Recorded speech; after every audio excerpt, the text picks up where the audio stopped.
Yes, the Dodgers are bad right now. Yes, it sucks, but we don't need to sit here and complain about it all over again. We've done that all week. Today, we're hoping to be a little bit more productive. Today, we're identifying legitimate trade deadline targets. Maybe they're legitimate. Maybe we just want to hear ourselves talk about it. But this is all Dodgers.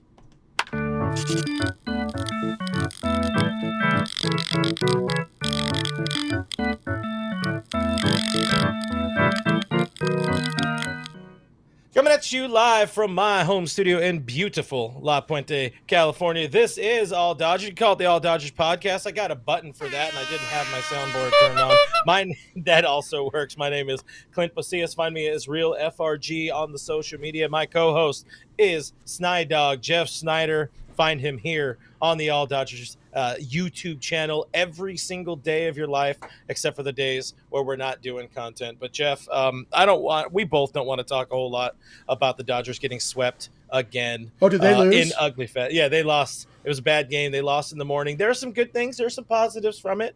Tyler Glasnow was back. Tyler Glasnow looked good enough for sure, and that's probably underselling it. Admittedly, I was working. I didn't watch every single pitch, but there are things to like about today's game. Maybe that's it. Maybe that's honestly it. I did watch every single pitch. Go ahead. Yeah. And yeah, I mean, Glasnow did look really good. And even when he got into trouble, he got out of trouble. And yeah, the dude can pitch. He's got great stuff. And so, you know, how many times has it been said between the two of us and our various podcasting that if he can stay healthy, he's going to be really good. And that's the case. And so, you know, that was good. And you look at what Kershaw did in this series, what Glasnow did. You know, obviously Yamamoto, we hope was a blip because, I mean, if Kershaw and Glasnow can pitch like that and Yamamoto can stop pitching like he did, you know, with Blake Snell coming back sometime, Shohei Ohtani getting bumped into the rotation at some point, you know, there's some decent stuff on the horizon. I mean, really, the whole story of this sweep, just like the whole story of the Astros sweep, was the offense didn't offense. The offense was very much just asleep. Once again, the bats are bad. Dodgers now 1-6. I've only got the one. You only have one button? I mean, I've got other. I only have one on my Stream Deck. Gotcha. Yeah, I that's don't why I have a have my fancy second there. soundboard separate, you know, just for It's sounds. not fancy. It's literally like one of the first handful of Amazon Fire tablets made, and I downloaded an app, and then I pulled it off of the grid so they wouldn't steal my free hundreds of buttons app from me. So what you guys have been hearing from me doing a podcast for more than 10 years now in some way, shape, or form, it's that same dang soundboard. But yeah, the offense is bad. The Dodgers have been bad 1-6 since losing Max Muncy to that knee injury. We're mentioning that again, but it's not just because they don't have Max Muncy in the lineup. Yeah, that's a big problem because he was their primary run producer, something I talked about on Dodgers territory last night with friend of the show, Scott Gearman. But everybody is not hitting at the right times. Like one part I was watching during the game today, and again, we're not going to talk a whole lot about the game, but one part I did see is Mookie Betts coming up, bases loaded and one out, and it's like, all right, well, he's going to get you the the sack fly, nothing else. But but as Aaron's saying there, makes me wish I had a job because I would rather been working than watching this team. That's where we're baseball. at. Aaron wishes he had a job, and not just for the paycheck, but so he wouldn't have to watch this game. Good news, you don't have to watch a Dodger game tomorrow. Yeah, thankfully. Dodgers are off mercifully. Then you got 3 more against the Giants, and I really do think people might riot if the Dodgers get swept by the Giants. So they need to figure some things out. I don't even know what the probables are looking like for that series. I know Shohei is supposed to be pitching on Saturday with an Emmett Sheehan piggyback. Yeah, I guess I kind of do. Yamamoto on Sunday. But yeah, you need to take 2 or 3. You need to get back on the happy side of winning a series. So when you move into the All-Star break, you can have some semblance, some sort of good taste in your mouth for those. For most of those people having 4 days off. I think the Dodgers don't return until the Friday, so 4 full days off.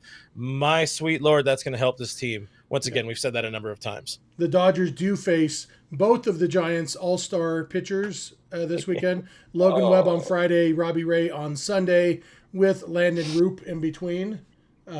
So you know what? To be fair, every pitcher is a star, like an all-star right now against the Dodgers.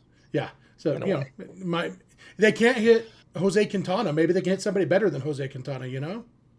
Yeah, that's the hope. That is the goal. That is I don't pray to many things, but I'll pray to something to help the Dodgers win. Guys, we're going to pause here for a second. I do want to tell people about Bet Online. We're going to talk trade deadline. We're going to talk things we think this team needs to do to get more good at baseball. But one way you can make baseball more good or fun to watch is with Bet Online. Continues to be your number one source for all of your sports betting action. And with baseball season in full swing, football season, of course, around the corner, Bet Online has more ways to stay in on the action with the latest odds.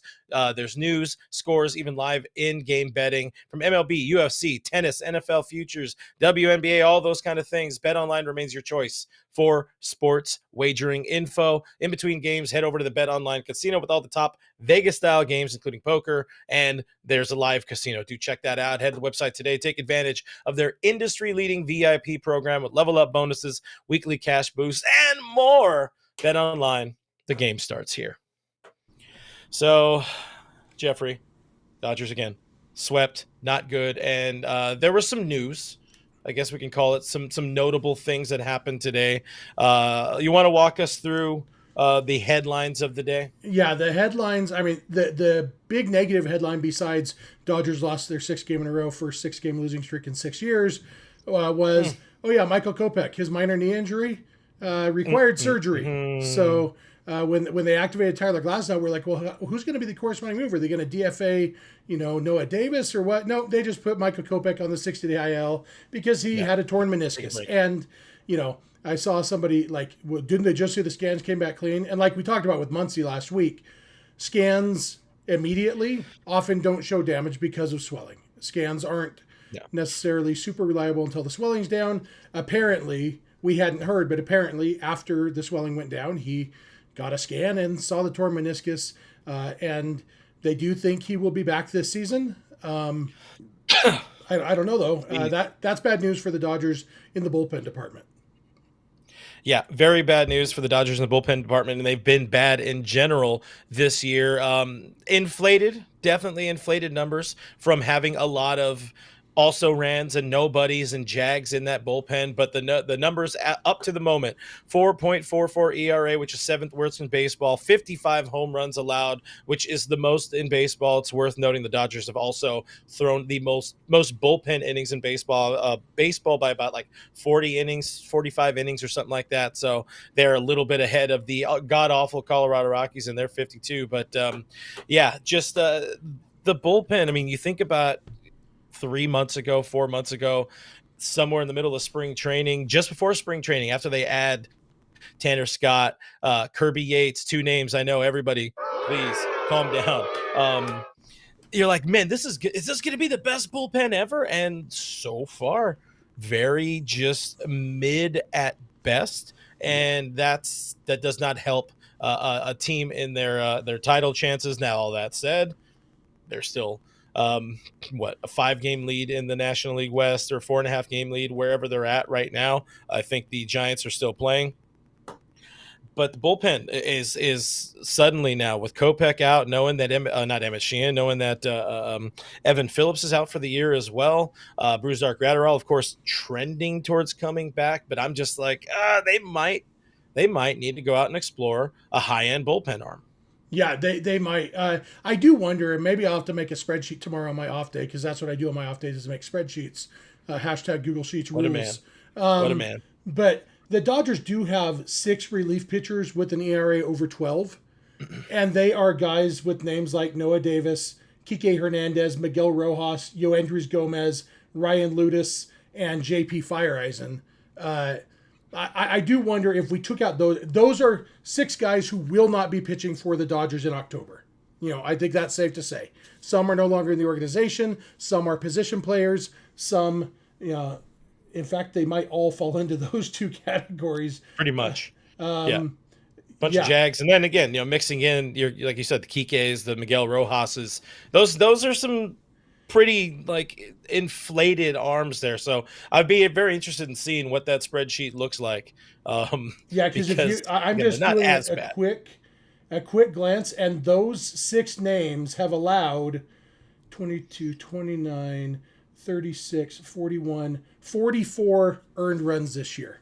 And Good the night. Dodgers overall have allowed 401. So like 12% of the earned runs that the Dodgers have allowed this year have come from those 6 guys who will never pitch for the Dodgers again in any game that matters. So, not to say they've been good. That's definitely not what I say. They might not be the 7th worst bullpen in baseball. And that doesn't include Bobby Miller, who also has an ERA over 12, but isn't a reliever. So you throw him in and there's 7 more.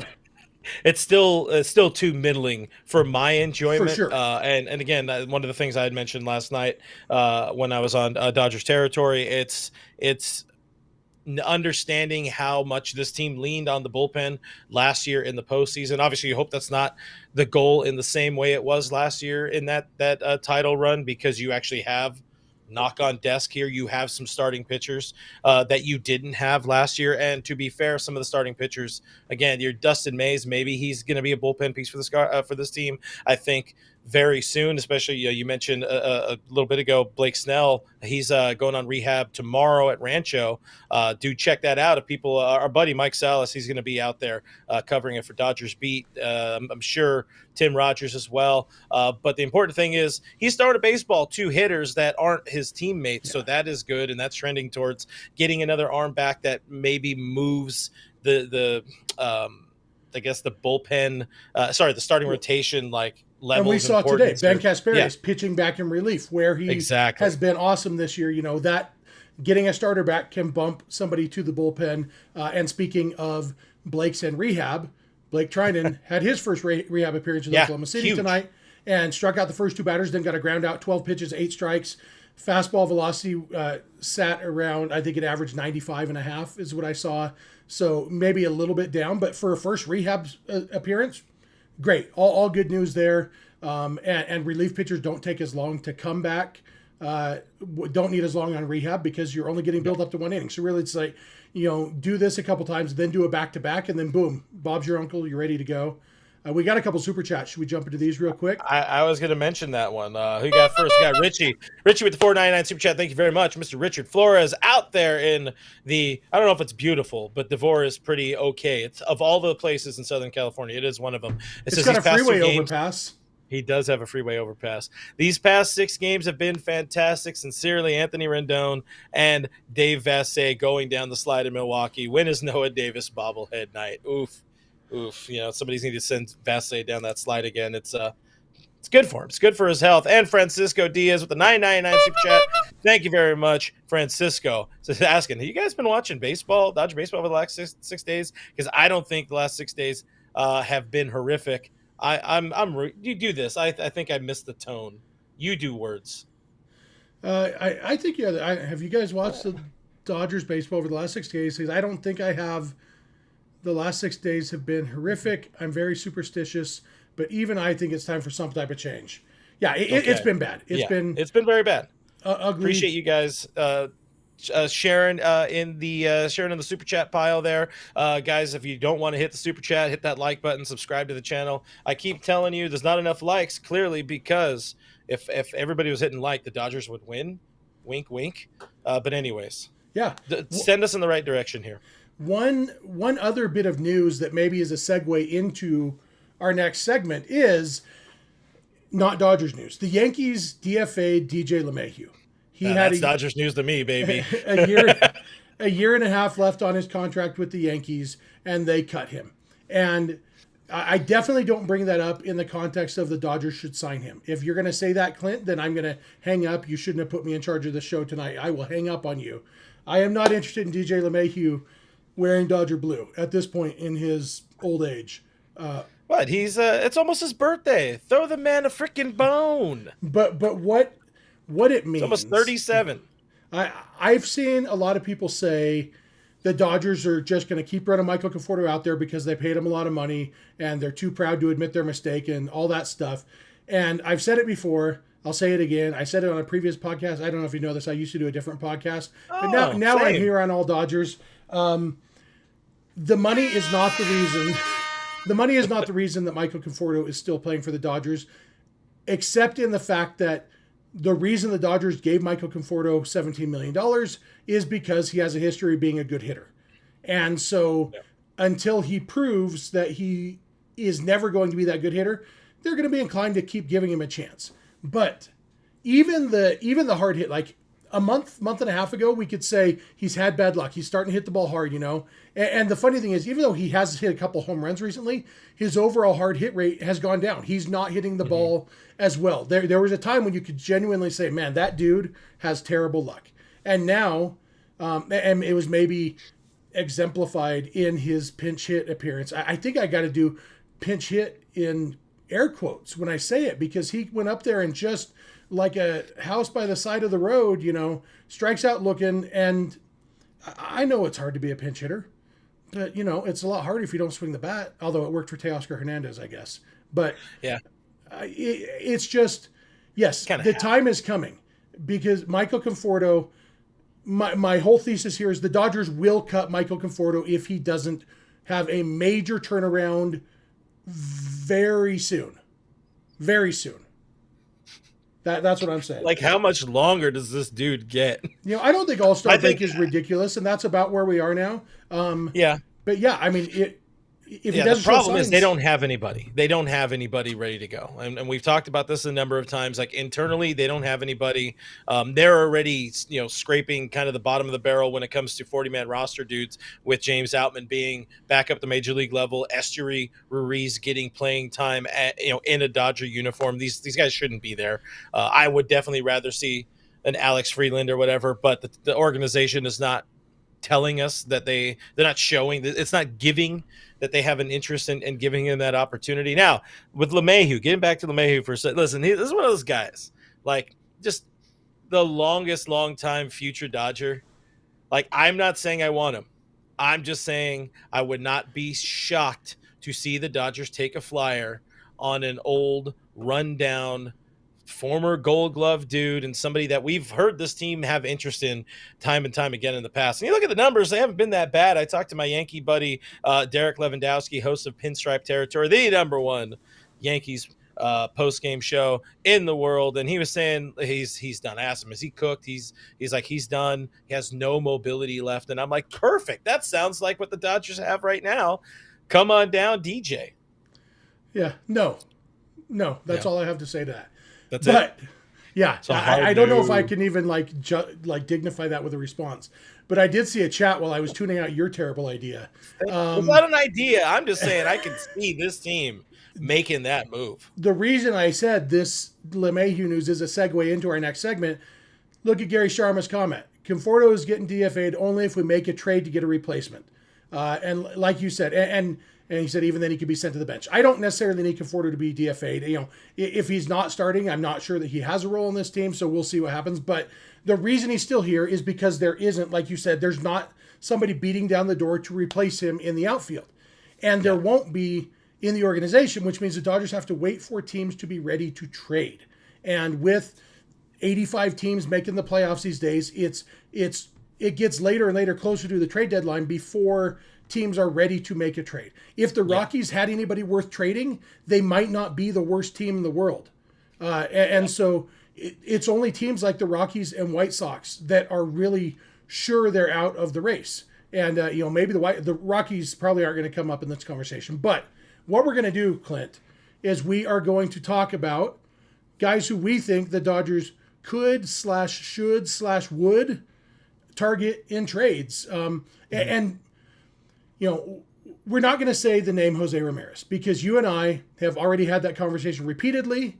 Yes. If you're not watching every day, go back and find any episode Clint and I have done together in the last week, and you're probably going to hear J Ram's name. He still is absolutely a target for the two of us. So we're not going to talk about him, but we're going to talk about three people each. And we don't know each other's lists. I don't know what Clint's going to say. He doesn't know what I'm going to say. I have backups in case Clint accidentally steals one of mine. Accidentally has a good idea for once in his life. So I know I still haven't had one. By the way, welcome to the channel, Jeff. Hey, thanks. Oh, okay. So your second good idea maybe is coming tonight. All of a sudden. So You want me to lead it lay it off? on us. Your first one. Tell us your first target for Andrew Friedman and Brandon Gomes to go get at this trade deadline.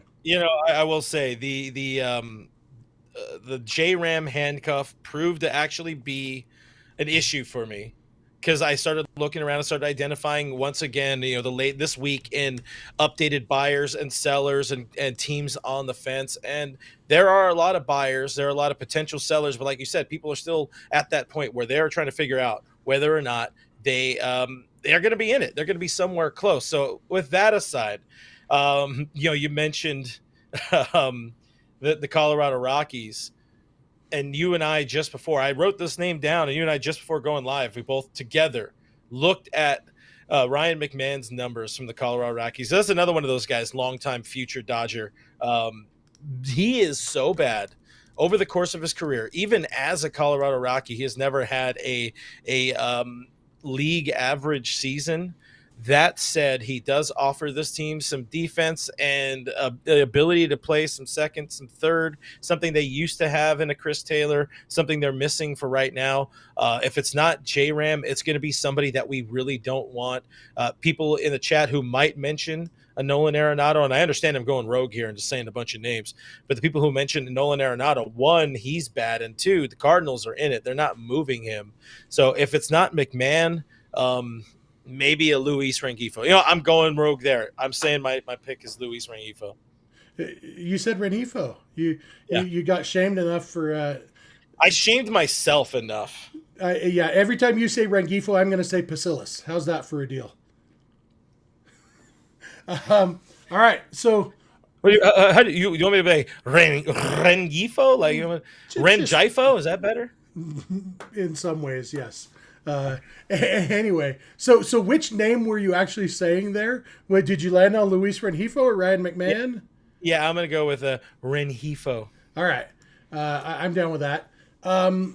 You know what? I don't have any infielders on my list, and I think that's how I dealt with the no J-Ram restriction. Is well, obviously they're going to go get Jose Ramirez, so they don't need anybody else in the infield besides him. So I'm going to start with the bullpen because when the Dodgers brought in Kirby Yates today to pitch the 10th inning, my long-standing belief about the Ghost Runner, which, as we'll hear in voicemails a little bit later, everybody loves the Ghost Runner in extra innings. Nobody has anything negative to say about it. Because of that, we saw it in both the top and the bottom of the 10th inning today. In extra innings, you need a dude who can get strikeouts. You need a strikeout pitcher. The Brewers brought in Trevor McGill, who is my favorite of the McGill brothers, simply because he pronounces his name correctly, and his brother is an idiot. Have I ranted about this here? You have not. I've not heard your McGill versus Megill hatred. No, the first name. Tyler McGill on the Mets. His name is Tyler. His parents named him Tyler. Yeah. They just spelled it with an O because his brother's name was Trevor, and they thought, let's do an OR just like he did with Trevor. And in high school, Tyler McGill decided, then my name is Tylor. And so now it goes by Tylor McGill. No, your name's Tyler. Parents named you Tyler, idiot. Go by Tyler. Anyway. But I digress. Go get Trevor McGill if you want. Don't get Tylor McGill. But then we saw on the bottom of the 10th, Kirby Yates, who has been a very good strikeout pitcher for the Dodgers this year, hasn't been as much lately and definitely wasn't today. And so he only faced two batters, and he gets a fly out and then what would have been a ground out to short if the infield wasn't in probably. But he gets lost because of that. And in extra innings, you need strikeouts. So that's my focus here when I'm looking for a reliever. Yes, getting Trinan back will help. Getting other guys will help, but I want strikeouts. And a dude who has gotten back to his striking outing ways this year is a young portly fella, lives in Pittsburgh, from Pittsburgh, loves being in Pittsburgh. I don't care, bring him to LA. David Bednar. Is back to being good this year. He was bad last year. He had a 5.77 ERA last year, only struck out 9.1 per 9 innings. His strikeout percentage was all the way down to 22.1% last year, which is like league average after being 28.9, 32. Like his career strikeout percentage before last year was over 30%, and last year was 22. Well, this year it's 35.2%. His strikeout rate's up, his walk rate is down, his home run rate is down. Everything about him looks like 2024 was a blip in an otherwise outstanding career for David Bednar. He is a free agent after next season, year and a half of team control left. The Pirates will not be contending during the time that David Bednar is under contract. And maybe they think because he's a hometown boy, he'll sign an extension for cheap. We'll go the Braves route and say, hey, you like us, so can we just pay you nothing? But David Bednar should be in Dodger blue. I've told him this myself in a text message. I said, I know you like playing in Pittsburgh. I want you to be a Dodger. And he replied, LOL, which is basically, I think that stands for, I love the idea. I love the idea. Yes, lots of love. Yeah. Some other language. But yeah, David Bednar is my man. The backup to that would be if the Red Sox deal Aroldis Chapman. Obviously, there's issues with that because he's a terrible person. But you know what? If he's playing in baseball and he's pitching well, he might as well do it for the Dodgers. And then if the Mariners were to fall out of contention, do you have any relief pitchers on your list? I do. Maybe I've got to. Is Andres Munoz on your list? He is not. Okay, good. So I can say Andres Munoz, if the Mariners were to fall out of contention, I would love to see Andres Munoz similar, just ton of strikeout stuff. And he's a free agent after this year.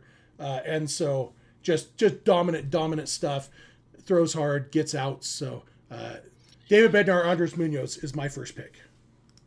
I like the Bednar because what I think this team does, what they love doing, what this front office loves doing, is if you can find a team to work with, get a couple of players back. It's not going to be the haul that we saw with Trey Turner and Max Scherzer a couple of years ago, but going with David Bednar there, staying in Pittsburgh. I had mentioned before we went live Brian Hayes, but then you look, he's also had himself a quite very bad career. But there's another dude. You want one guy out of Pittsburgh. There's another guy who really wants out of Pittsburgh. How about have some fun? O'Neal Cruz, who can kind of play a little bit of everywhere, bring him back home to the Dodgers.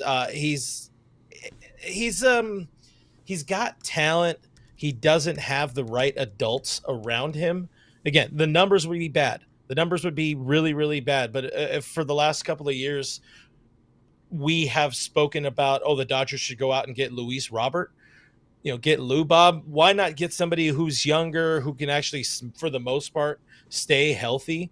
And this is, me coming up with this one on the spot, just because we saw him within the last couple of weeks, hot dogging it out there in center field. He very much has made it known without so much, vocalizing it. O'Neal Cruz wants out of Pittsburgh. This is not going to be the sexiest trade deadline of all time. You're just trying to fill some holes, and this is a dude who maybe fills that kind of this year's Tommy Edman role, where he could play some play some shortstop, and maybe you can get him in the mix at third base or something like that. But what I love is that eventually he's going to be able to move around a little bit, and if Pittsburgh doesn't have a whole lot of leverage if he wants out and he's not playing, they need to get rid of him. There's a name that pairs well with a Bednar trade. Yeah. Not sexy. I have issues by any right. I have issues with his defense and his strikeout rate. I worry in the postseason when you face better pitchers. I feel like O'Neal Cruz.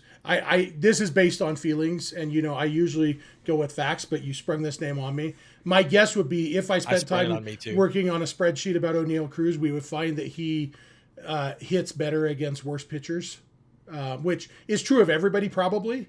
That's what makes them worse pitchers, is they give up more hits. But I suspect that his numbers even more so. Hey, we got a super chat. I don't know if it's the first time since I've been on the show. This is from Padres Burner, who has as his profile picture That's What's In guy. Oh, that's legend. I love that. Oh, the picture doesn't get bigger when I make the chat bigger. Dang it. No, it's kind of. So Padres Burner, $2 super chat says Dodgers lost 6 in a row. We coming LMA. Oh. So he is laughing his aardvark off 4 times, and he roots for a team that is 6 games behind the team that has lost 6 games in a row. Hey, man. Can you imagine being 6 games behind a team on a 6-game losing streak? How bad must the Padres be to be 6 games behind this terrible Dodgers team? Thanks for your $2, Padres Burner. That's what's in. You know that scene, I think it's in The Simpsons, where it's like, stop, he's already dead. That's just what you did to that poor Padres burner account. Hey, Appreciate the $2. hey, Appreciate you hanging out with if you us. drop $20, I'll be nicer. I promise. I will read your comment Oh, and not make fun of you. And for $50, that, I'll show you the picture of me wearing a Padres uniform when I was 13. Little fat oh, Jeff with my, I was so ugly.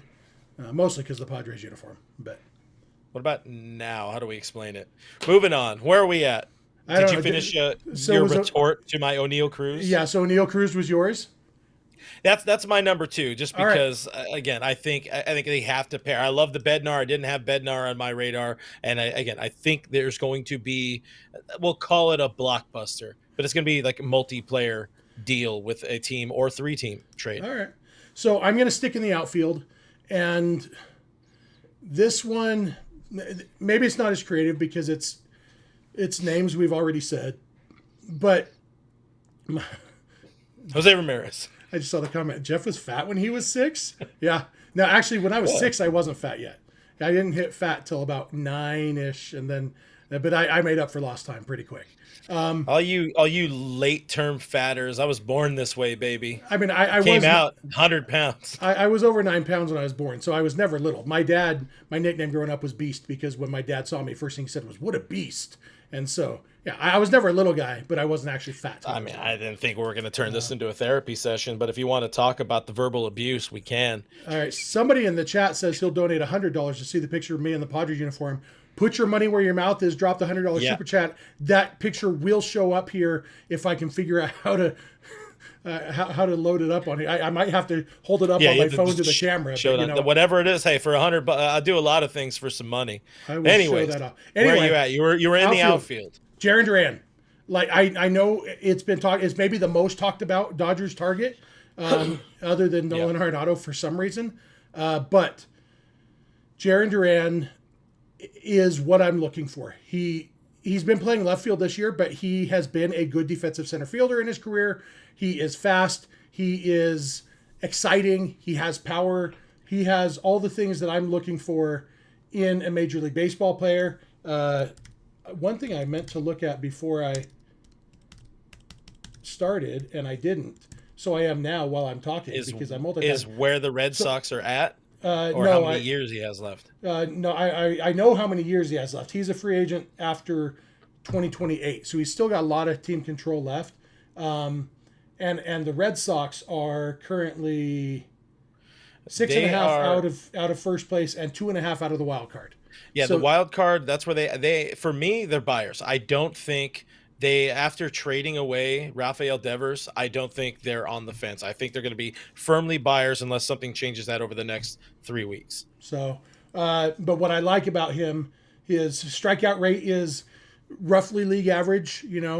Hovers around league average anyway. And he hits the ball hard, runs fast, is exciting. He's good looking. Yeah. He'd look good in the hottest Dodger bracket in September. He's a local kid. I think he would love it. He's from Corona. I don't know what high school he went to because Baseball Reference doesn't list it because he didn't get drafted out of high school. So I'm not sure if he went to high school in Corona and if so, which school. But local kid, one. And I want Jarren Duran, and I have a couple backups, but I'll save them. I'll talk about them when we talk about our also rans at the end. So, Jarren Duran would make a butt ton of sense. And if you're having like your perfect, fair trades are turned off, and we can go get everybody. Yeah, Donnie boy, everybody's gonna be in on Duran if he is available at the deadline. But give me J-Ram, give me Duran, and you just fixed your team for the next 4 to 5 seasons, while Mookie is trending on the wrong side of 32 now, and you don't necessarily have a center fielder. You need some outfield help. Yeah, give me Jarren Duran. If I'm looking at another outfielder, because I think you need more outfield help than anything else. Well, I guess I didn't do my reliever. Well, I'll save my reliever for last. Okay. Get me no, I had another outfield name. I'm just gonna throw this in for fun. Taylor Ward. I don't know if it's fun, but I'm stealing that. If you were going to mention it, I have that out there. It's a less exciting Jarren Duran, but he is somebody where if there is also a Luis Rengifo trade happening. There's my multi-players Maybe the coming Dodgers from. could to get Rengifo and Ward. Maybe they could send Andy Paez, Ross Stripling, and Jock Peterson. I was waiting for it. I was hoping for it. I was really hoping for it. But that's not the name I want to go with. I think I've already. How many names have I done? I feel like I've done them You're all. on name number This is 3 my now. last name. Yeah, this is my last name. Emmanuel Clase. He is somebody the Cleveland Guardians likely should have potentially maybe explored trading in this past offseason if they wanted to maximize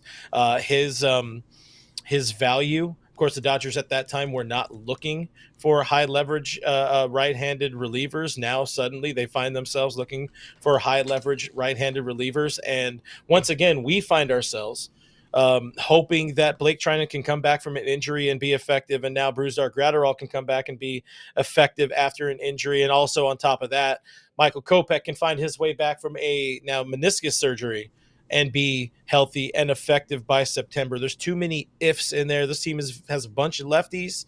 They're not going anywhere. You need more righty pop to pair with Ben Kasparius. And yeah, there's a third baseman that Cleveland has. Maybe you could work out some sort of deal. But I'm going with Clase because why not have some fun? Mike in the chat. Mike wants us to get a Ward in the outfield, but not Taylor. You want Taylor Ward? We have Taylor Ward at home. My only concern about Clase is that for all his good stuff, he doesn't strike guys out. Yeah. And I don't know why. Brusdar in his career. Yeah, but also it's not worked for Brusdar at times, because weak contact is still contact. Think about Game 4 of the 2020 World Series. That's what weak contact gives you. If Kenley comes in and gets some strikeouts, especially against freaking whatever his name was, fair. Dodgers win that game, they win the World Series in 5. Instead, he got weak contact that Chris Taylor couldn't quite catch. And, and the whole world exploded. And yes, since, who was it? Brett Phillips? Was that the dude's name? Yeah. Brett Phillips is the same person as the guy who introduced Ipe to the bookie. What was that dude's name? Fletcher? Is that? Oh, shit, that was him. Yeah. David Fletcher? Yeah, David Fletcher and Brett Phillips are the same person in my mind. So okay. Gotcha. Anyway, so Emmanuel Clase doesn't strike out as many guys as I want him to. And his strikeout rate this year, 22.9%. Almost literally league average. And when you throw 1,000 miles an hour with filthy stuff, you should be better than that. If I was going with a hard throwing reliever from the American League Central, you know who I'd go with? Give me the other Jay Duran too. Oh, give me Yohan Duran. Because who's Duran on again? Huh? Where's he at again? That one I don't remember. Twins. Yeah, Yohan Duran. He has a 26.8% strikeout rate. Still lower than you would expect for a guy as crazy as him. Somewhat in it. The Twins. They're somewhat in it. Yeah, I think they're second in the AL Central. And so much of this depends on. I mean, they're 3 games under 500. So that's the thing. You look at the Twins, they're 13 and a half games out of first place and 5 games out of the wild card. So second place behind the team with the best record in baseball. Yohan Duran, I would rather have Duran than Clase just because I think he's going to get more strikeouts. You want to be difficult. I get it. I want to be difficult. That's it. All right, you ready for my last one? Hold on. Did we get? I think we had gifted memberships. Is that what I saw? Oh, did we? Did I miss something? Because I saw somebody mention in the chat, something about thank you for the membership. I don't know. Maybe not. But either way. But yeah, it doesn't show up in a separate tab like the. Yeah, it's YouTube likes to make it difficult to see that. But even so, either way, we appreciate everybody hanging out with us. If somebody gave a membership, thank you. And we appreciate our current members and our Patreon supporters and all that, and everybody who's here hanging out with us on this Wednesday night. Yeah. Let's face it, it's not the funnest time to talk about the Dodgers, and yet a bunch of you are here with us talking about the Dodgers because we chose to put blinders on, ignore the bad stuff, pretend life is good. Over the last week and change, this is the most fun I've had talking about the Dodgers online. Oh man, it's. I have a lot more fun in real life because I talk so much shit. Can't do that here. They're like, "Oh, you hate the Dodgers? Why do you have a Dodgers show?" Anyways, give us your third guy. Wait, let's reset the stage here. Okay. So we have, I've named everybody, but I had O'Neill Cruz. I have Emmanuel Clase, and who was my last guy that I had mixed in there? The first guy I said, oh yeah, Rengifo, Yeah. and you had I had Jaron David Duran. Bednar, Jaron Duran, and now I'm cheating because my last guy is two guys, not conjoined twins. I'm talking Shohei about Ohtani. no, acquire a platoon.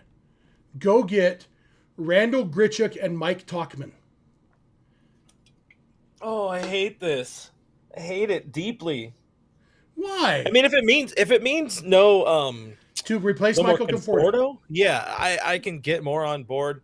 I know in this household we hate Mike Talkman for stealing one of Albert Albert Pujols. Pujols' home Are runs you a old enough couple to of years hate back. Randall Grichuk for hitting a home run off Clayton Kershaw in the game that shall not be mentioned?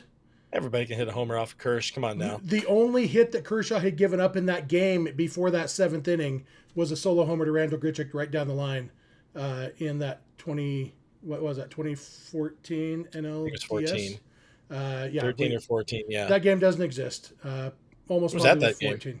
I was too. A Cardinals fan bought me a beer in the right field pavilion because he felt so bad for me. It's a Well, very that good beer. at least you got something out of that. When I was 17.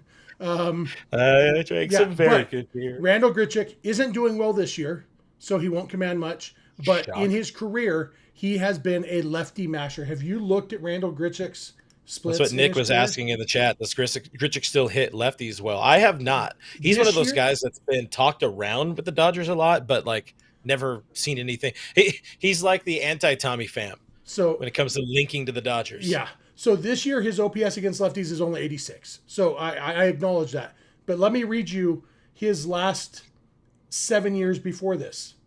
Starting with most recent 156, 165, 154, 97, 153, 102, 122. In his career, yes, he's had down years occasionally, but in general, the dude mashes lefties. And then you got Mikey Talkman, who, yeah, Apparently, you guys are friends.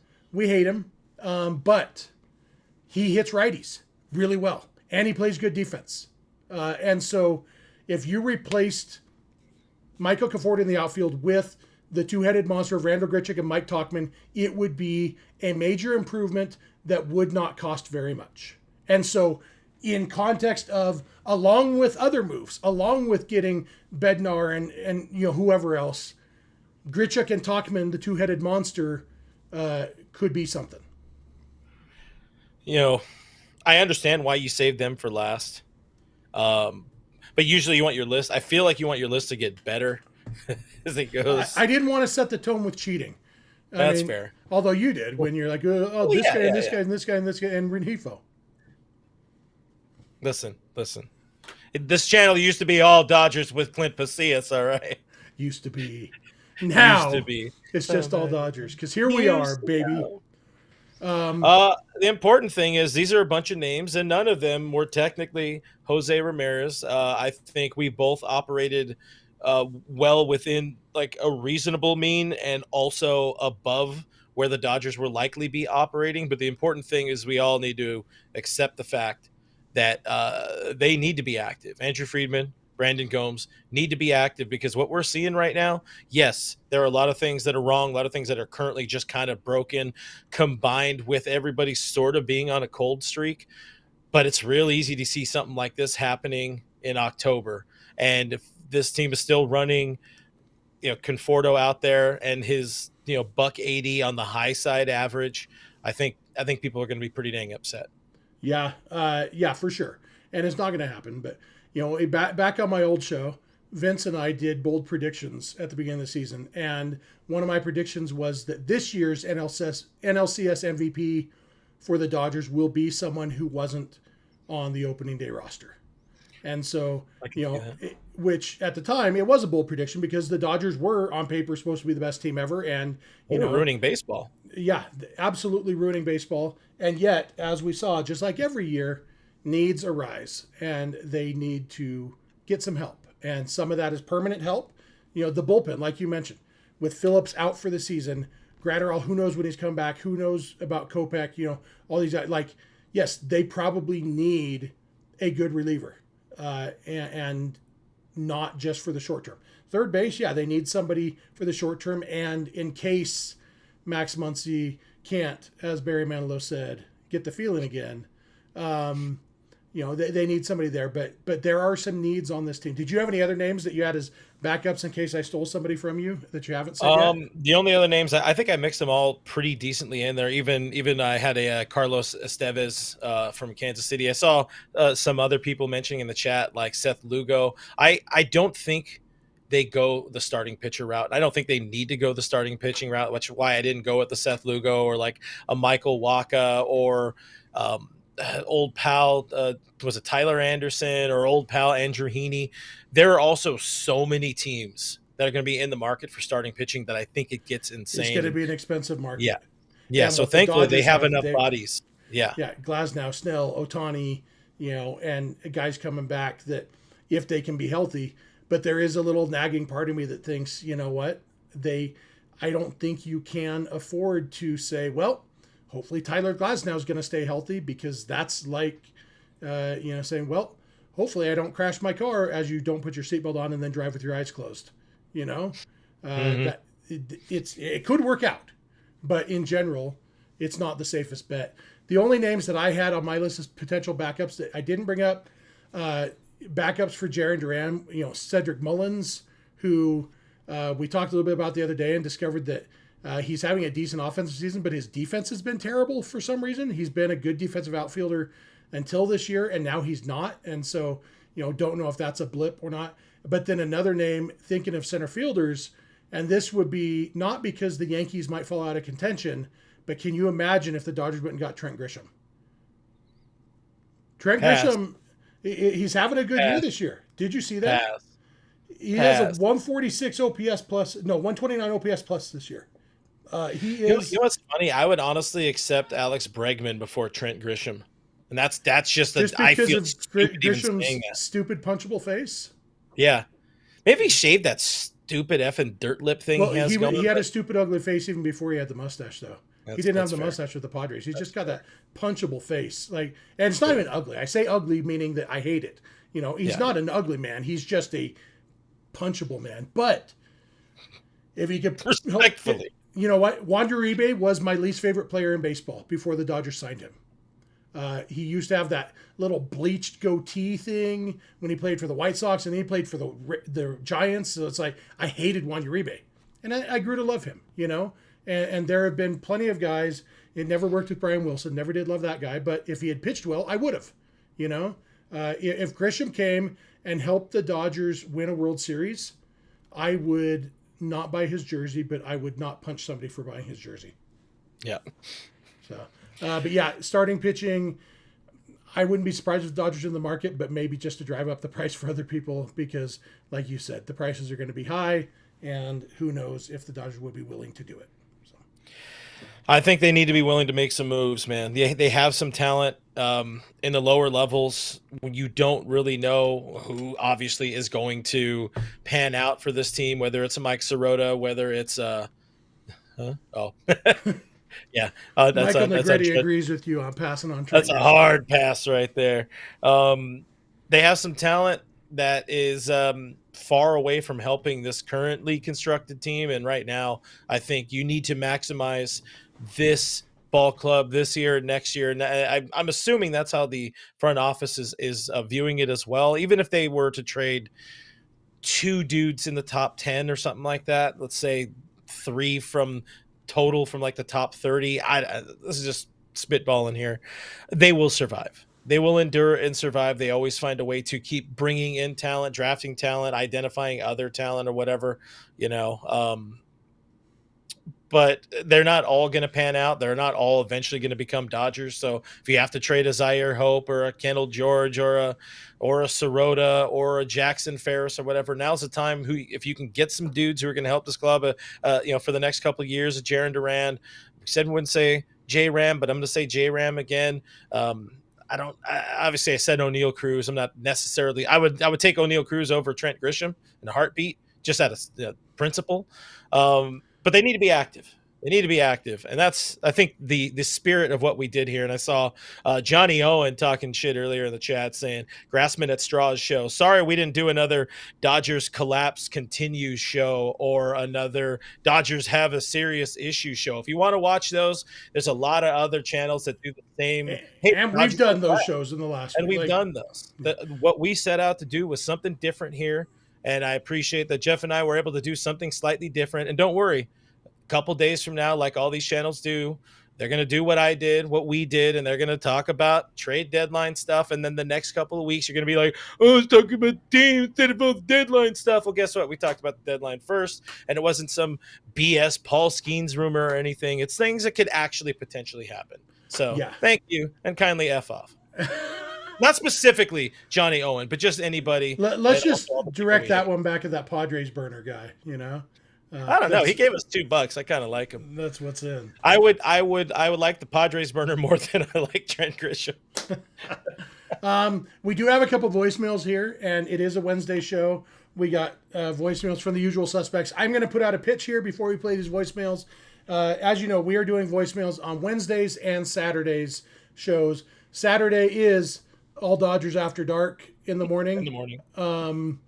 Meaning that you can say bad words in your voicemails on Saturdays. On Wednesdays, the only thing we ask you to avoid in the Wednesday voicemails is the F word and the GD. That's my personal preference. That was the price Clint had to pay to lure me away from the show that fired me. So, I appreciate Noah and Richie. But the other thing we would ask is try to keep them short and focused, because ideally the way these voicemails would work on Wednesdays and Saturdays would be we listen to a 40-second voicemail from one of you listeners that has a point, and then we talk about that point. And I love that. You know, that would be awesome. So that's the ultimate goal. These ones are more therapy voicemails, which there's a time and a place for therapy voicemails, and you know what, 6-game losing streak is probably the time and the place. Fair. So these ones are just fine for today, but in general, we'd love to hear from more of you with short, focused voicemails that drive the conversation and give us stuff to talk about. So with that said, let's flip a coin. Richie or Noah first, heads or tails? It's tails. I don't know what that means. It is Noah first. Here we go, Noah. Noah, I love it. Well, what up, guys? It's Noah, as you know. And I gotta say, guys, I'm as frustrated as you guys, believe me. But let's be a little more optimistic or a little bit more positive. This has happened to a lot of Major League Baseball teams this year. Happened to the Yankees, happened to the Mets. Heck, the Mets got scored in a series 30-3 against the Pirates. So when you guys say it can't get any worse, believe me, it can. So let's at least be happy that our pitching's in good shape. The hitting will come along. And the only hitter I really am worried about is Mookie Betts. Yeah, he says shortstop doesn't drain him. That may be true. He says that he's gained his weight. That also may be true. But even Tim Rogers is with me, so I'm not crazy when I say this. You don't just gain 30 pounds, or no, lose 30 plus pounds and then gain it back and go back to your former self. You gotta build that muscle. And as a player, Mookie hasn't really had the time to build up that muscle since he's too focused on playing shortstop, playing games, and resting after games. But anyways, that's all I gotta say, guys. Let's stay optimistic. And it's not Saturday, so blank the Dodger Stadium parking lot, Manny Machado, Fernando Tatis, and the Ghost Runner, especially today. See ya. Appreciate Noah calling in. You really got to find more buttons. You got your applause button. Oh, I'm working. Let me unlock the thing. It went to sleep on me there. You're getting lazy now that I'm running the show here. Hey, sometimes it's nice to take a break, you know. I got to do DT tomorrow, and I haven't written any of what that show's supposed to look like, but I digress. There was something I wanted to focus on from what Noah said there, getting back to the root of being angry and all this kind of stuff and the therapy. No. That was one of the things where you kind of already addressed that, but the Mookie Betts thing, we've talked about that a fair amount. I think there is honestly, I'll ask you it this way instead. Do you feel there's more weight to the idea of his drastic weight, loss and regain than the shortstop causing the batting woes for I him? do. I do because two reasons. One, I agree with the point that when you lose 30 pounds, you're losing muscle, and just because you gain back to 30 pounds doesn't mean you gain back the muscle. So I do think Mookie is probably weaker right now than he was before he got sick, and I think Noah's right that that is something that's hard to overcome in season. And maybe it would be a little easier if he wasn't working on shortstop, but I don't know. And the other reason why I don't necessarily buy shortstop as a reason is last year when he was working much harder at shortstop, he started the season great. He was, on an MVP pace while playing shortstop and having to work hours and hours per day on it. Now he did most of the work in the offseason. And, it's, I don't hate the idea. Bo Bichette was a guy whose name I thought about bringing up here today. I don't hate the idea of moving Mookie off shortstop, moving him to second base. I don't think right field is the answer for Mookie for a lot of reasons that I've mentioned before, and I'll mention again at some point. But I don't hate the idea of Mookie at second base, except right now, I think that Mookie is a better defensive shortstop than Tommy Edman or Hae-Sung Kim, and I think both Edman and Kim are better defensive second basemen than Mookie right now. And so a switch right now doesn't make sense to me unless the Dodgers are actually confident that playing shortstop is why Mookie can't hit right now. If they come to that conclusion, then yeah, get him out of shortstop. I don't think they're convinced, and I'm not convinced that that's the reason. Yeah, I definitely feel it's more about the strength than anything else, and also again being on the wrong side of 32. Ray Soto saying Mookie balding is a sign. Mookie Hey, won an MVP as a balding American. How about this? I got a crazy idea. What if we give him some steroids? Well, it's not that. I guess he would need more HGH. Whatever I got a guy. I'll talk to him. Yeah, call Fernando Tatis's dad and get it done. I hope they don't find a way to get Mookie on the All-Star roster. Like, I want my dude to have a great 4 days off. Yeah. I don't think we're at risk. The players, he wasn't one of the top 2 vote getters for the players. I don't think Mookie is going to be on the roster, on the All-Star game roster. So, all right, jumping to our last voicemail. Richie, our buddy Richie Flores, hashtag free Richie. Hashtag Richie is already free. Richie needed a therapy session, so here we go. Well, hey, Clint. Happy Wednesday to you. And for the Jeff Snyder Marching and Chowder Society, I'm going to take a page out of Jeff's book. Don't get cocky, Jeff. I'm still Richie from DeVore, and there's a lot of Saturdays left until the end of the year. So that's that. I'm not so worried about the pitching. I was very encouraged in what I saw from Glasnow. As a matter of fact, I was more than pleased. And as far as Kershaw goes, he's doing everything that he can. These are 2 winnable games. But at the end of the day, I'm really concerned about our offense or lack thereof. 7 walks, and we only get in 2 runs, non-RBI situations with Shohei walking with the bases loaded, and then Mookie putting the ball into left field to drive in another run, and that's it. And as I warned everybody on Monday, when you're not using your high leverage arms on a routine basis, you don't know what you're going to get, and that ugly head showed up today. Again, at the end of the day, the Dodgers are going to have to make some moves. And I know they're not going to say that they are, because that's just not a smart thing to say before the deadline. But they're going to need a third baseman. Okay? We cannot survive with Miggy playing third base, and Kike, who knows how long he's going to be out. And finally, I'm sorry, the Conforto saga is over. I think his days are numbered. They're going to have to get a person out there, a statue, anybody. Even the country bear, Jamboree Bear out of old Disneyland. But at the end of the day, they're going to have to make some moves. And we know that Freddie is playing hurt. I'm convinced of that. And eventually that the offense is going to come around. Ohtani just didn't forget how to hit. Mookie just didn't forget how to hit. Tommy Tanks will be back. He just got back. And eventually the KO would figure it out. So with all that said, let's just weather the storm. Let's try to get a couple of wins up in Frisco. and just going to have to guts it up and just going to have to bear and grin it. Again, taking a page out of Jeff Snyder, so pets' heads are really falling off. See ya. Jeff, I didn't know you had pages. Yeah, I'm not totally sure what Piles. Richie means. I do know that I wouldn't say bear and grin it because I've got an English degree on that wall over there.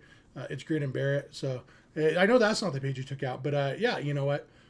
He touched on a lot of points that we did already talk about. I see in the comments somebody else saying they left a voicemail. Did you not get another voicemail, Clint? Yeah, I sent it to you while we were talking here. Oh, you sure did. Yeah. And then I tried to also message you on the side, but Ramily Ties sent in a voicemail late in the game here. Appreciate Ramily Ties. And again, don't worry. I see through the transcription that it's clean.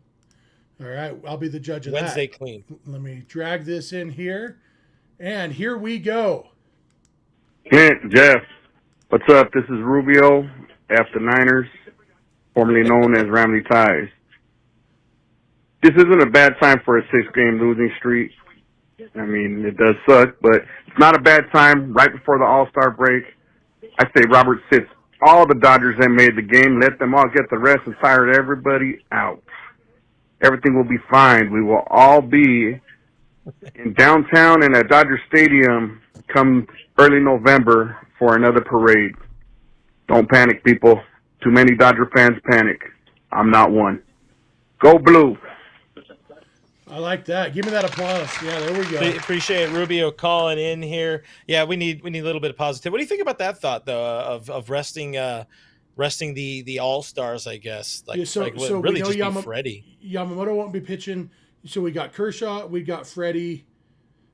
Is that and Ohtani, right? Yeah. Or Freddie and Smith. Yeah, there you go. I don't think Will Smith needs a rest, which is weird. You know, he's been getting Definitely days weird. off. And, you know, he's still going to have Monday and Wednesday and Thursday off of the All-Star break. I don't think catching for 3 innings is going to be that big a deal. And honestly, Freddie, I wouldn't be surprised if part of me wouldn't be surprised if Freddie himself chose to skip the All-Star game. You know, between probably not deserving the starting nod and could use a break, you know, I could picture Freddie saying, I'm going to skip this one, go ahead and put somebody else on the roster instead of me. Because like I said the other day, he's an all-star. It shows up as an all-star for this year, whether he plays in the game, whether he's on the active roster or not. So that wouldn't surprise me. But pitching is more where I would be concerned. And since Yamamoto's not pitching anyway, you know, if Kershaw throws an inning, not the end of the world probably, since he will be, a full week since his last start at that point. So, you know, go from there. But yeah. Good point from Diane in the chat. The fact that it's Atlanta, Freddie's going to be in that lineup. One of the things I did want to bring up though, from Richie's voicemail where he mentioned Freddie being potentially hurt. I do. You don't. I mean, it's not a wonder. You know, the ankle is a thing. They said it was going to be, even before he re-injured it in the bathtub, they said it was going to be something that required attention at least up until the All-Star break. I think the re-aggravation probably extended that treatment period through the whole season. But something that's not talked about enough is that quad injury he suffered. I think it was mid-May, somewhere around there. Dude hasn't been right. He's mentioned he hasn't been right. He left his swing in Arizona. I think getting him a little bit, doing the most evil thing Dave can do and giving him a little bit more rest, maybe even an IL stint coming out of the All-Star game or something, just to give him a full, like a hard reset. I maybe those few days after the All-Star game will be enough, but you know, he's not getting out of the bad habits that he has with the swing right now. And I think it's you know, a culmination of all of it, but that I am worried at least a decent bit about that quad injury affecting him and leading to these bad habits in the swing. Yeah, and it could be for sure. I don't know enough about anything to know why Freddie is struggling. But yeah, if it is injury related, then yeah, they ought to give him some time. Like we talked about, the challenges that both Max Muncy and Kike Hernandez on the IL right now. So basically you're saying Dalton Rushing is our first baseman while Freddie's on the IL, which means then Hunter Fiducia is your backup catcher, I guess.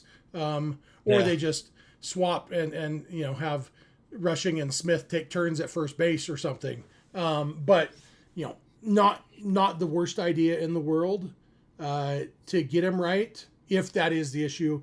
It kind of goes back to what I was saying on yesterday's show about change for change's sake. I don't. Yeah.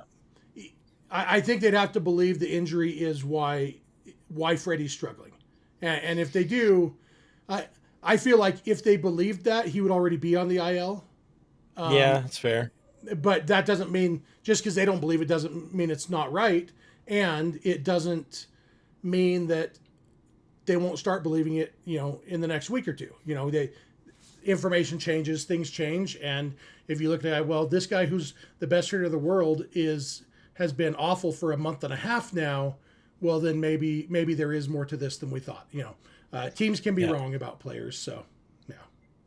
By the way, Mike in the chat says Ryan Ward can play first base. Now that's the one both you and I saw in spring training. Him drop a couple of the easiest pop-ups.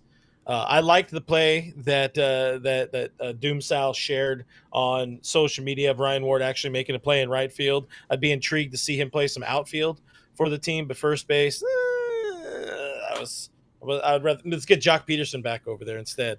Barf. Yeah, and I don't know. Like I said the other day, Mike watches a lot more Dodgers minor leagues than you and I do. I watch some. Yeah. He watches all the games. I'm just looking to see this year how much first base has he played in the minors. So it has been his main position.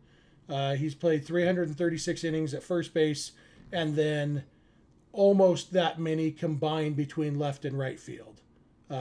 More than half of his playing time has come at first base. He does have a .997 fielding percentage, which maybe just means that minor leaguers don't hit pop-ups, or maybe it means that he had a bad week. And I am always open to the idea that what I saw in a tiny sample size with my eyes may not be the full truth. But yeah, you know what? Maybe Ryan Ward would, if they did put Freddie on the IL, maybe that would be Ryan Ward's chance to get up to the big leagues for the first time. Yeah, I don't know. All these things have no easy answer. That's the problem with baseball, but also it makes it possible to do a baseball podcast, because if all the answers were easy, we wouldn't have much to talk about. Yeah, I would love to see the science experiment of it all, if we could, or run it in a simulation somewhere. What would happen? Give us the multiverse of the Dodgers. What would happen if Ryan Ward came up and played first base for a little while, or right field for a little while? Would it be useful? Well, it'd be useful to have that multiverse. But now we've definitely jumped the shark in this, and maybe Johnny Owen was right all along. One last thing, and I think it's definitely time to sign off. We appreciate you guys, by the way, hanging out with us here on this Wednesday night. Good crowd in the chat here, 213 strong, it says. We went longer than usual because, people seem to be sticking around. So, lots to and for what it's worth, we won't be live tomorrow, though. There will be a video with Kevin. Kevin has some thoughts, so we'll have Kevin's Kitchen on the channel. Tomorrow I celebrate 10-year anniversary with the Misso, and you are going on your staycation, so we're going to be a little bit away for a couple of days. I will be back for sure on Saturday. I don't know what the plan is on Friday. Maybe I'll do Kevin and I will do a series preview leading up to Giants. But one of the things that was a Rubio said in the voicemail, and another thing Swellin' Sausage mentioned in the chat, is still a 5-game lead, and the narrative is it's better to go cold now than in October. And yeah, for sure, I would rather my team just stay hot the whole time. I liked it when the first 8 games of the season, it was like, oh, you're going to go 162-0, then 11-0 in the postseason. Obviously, that's not how baseball works. But it should. Should, but it is weird, like you said a while ago, 10 hours ago now, it is weird to see this team go through these kind of struggles. It has been a while, longest losing streak in I don't know how long, but 6 games. Dodgers losing 6 games 2019, and in the method, in the fashion in which they have lost them, it's weird. It is very, very weird. Yeah, it is. I see in the chat, Mr. Crushgut says Jock Peterson looks like Jeff Snyder nowadays. I'm not sure what spurred that comment, but I assume I mentioned Jock Peterson earlier, playing first base. I assume that means that Jock Peterson is super handsome and grew a gray beard, maybe. That without any further information to go on, that's what I'm going with. So, yeah, you know what? Things will get better. Some of that better will happen with players playing better. Some of it will happen with the Dodgers changing their roster a little bit. But this Dodgers team is still, as a healthy lead in the division. They have a lot of good players, even if all those good players aren't necessarily playing goodly right now. And it'll get better. And Dodger blue still looks better than any of those other terrible colors. I agree, and because you said something about good players, give me good players, living players, and also shout out to the chat for giving us some love for 10 years of putting up with each other. It's a long time. I'm hitting 22 years next month, and I actually married mine. Yeah, marriage is a leading cause of divorce. Not for me so far. So far. And some of that is because my wife doesn't listen to my podcast. Yeah. I know mine is out there listening to this, so it's about time to hit that sign off button. But guys, again, thank you for watching, thank you for listening, hanging out with us here on this Wednesday night. Appreciate you guys, even if people have been I think taking it out on everybody in the chat a little bit more than we're used to because the Dodgers are struggling. But that's part of Dodger baseball. It's part of baseball. It's part of being fans. Sometimes your team sucks a little bit, and we all got to suffer it together and do it in our own way. But thank you to the people, the fine folks who left super chats, even the Padres fan who left a super chat on this show.